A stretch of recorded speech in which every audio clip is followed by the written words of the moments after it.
मैं महुआ मांझी जी शुरुआत आप ही से करना चाहूंगा क्योंकि कांग्रेस का स्टैंड तो राहुल गांधी की स्पीच से बिल्कुल साफ लग रहा है कि वो इसके विरोध में है। अब थोड़ी देर के बाद वोटिंग होने वाली है। क्या विपक्ष ये चाहेगा कि महिला बिल को लेकर जो संशोधन आया है उसमें वो इसके खिलाफ खड़ा होता दिखे? ये सवाल मैं इसलिए पूछ रहा हूं क्योंकि इसके दूरगामी परिणाम भी होंगे और हो सकता है कि विपक्ष के लिए यह बहुत बड़ी चुनावी मुसीबत बन जाए।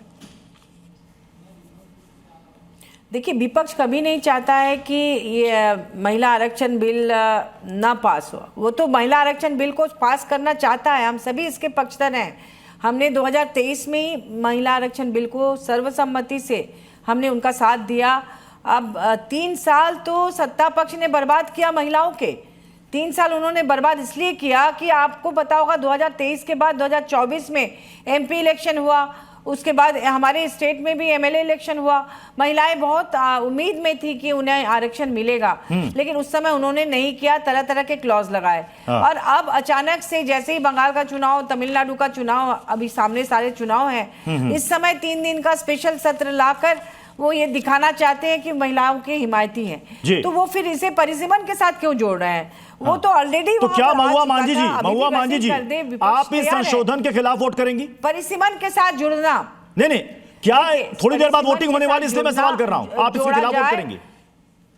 देखिए, ये कल इस राज्यसभा में जब कल ये आएगा उसके बाद हम लोग तय करेंगे, क्योंकि आप देख रहे हैं कि किस तरह से विपक्ष ये नहीं चाहता है कि परिसीमन के साथ इसे जोड़ा जाए। ये चाहते हैं कि परिसीमन हो लेकिन सेंसस के बाद हो। सेंसस हो जाने दीजिए। आज लोकसभा आरक्षण बिल नहीं, उससे पहले तो राज्यसभा में तो कल है, लेकिन उससे पहले आज लोकसभा में सबसे बड़ी अग्नि परीक्षा है। मैं श्वेता शालिनी जी आप ही के पास आ रहा हूं। 2023 में जैसा समर्थन मिला था इस बिल को, ये 2026 आते आते इतना बदल गया, इतनी तब्दीली। और सबसे बड़ा आरोप और जो सवाल उठ रहे हैं वो ये कि दरअसल में चुनावी नक्शा अपने राजनीतिक हित के लिए बीजेपी रच रही है।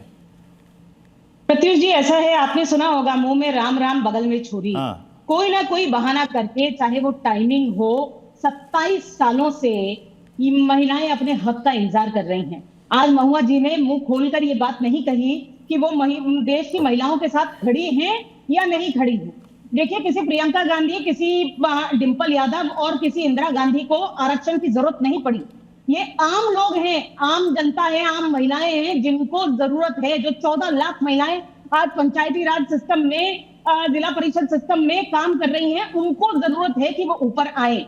और आज हम किस बात की तुलना कर रहे हैं? आपने देखा कि किस प्रकार से, किस भाषा का प्रयोग हमारे leader of opposition Rahul Gandhi ji ने कहा। इतने महत्वपूर्ण बिल, रवांडा जैसे देश में आज 63% महिलाएं हैं, यूएई में 50% महिलाएं हैं, औसतन पूरे विश्व भर में लगभग 27% महिलाएं आज प्रतिनिधित्व करती हैं। और हमारे देश में 1952 में जब शुरुआत हुई थी संसद की तो 4% महिलाएं थी। और आज 2026 में जब हम बैठे हैं, इस 70 सालों के कांग्रेस के राज में आज हम केवल मात्र 9% बढ़े हैं। और यदि आज भी ये बिल पारित नहीं हुआ तो ये बात तय हो जाएगा कि ये विरोधी जो है ये केवल मात्र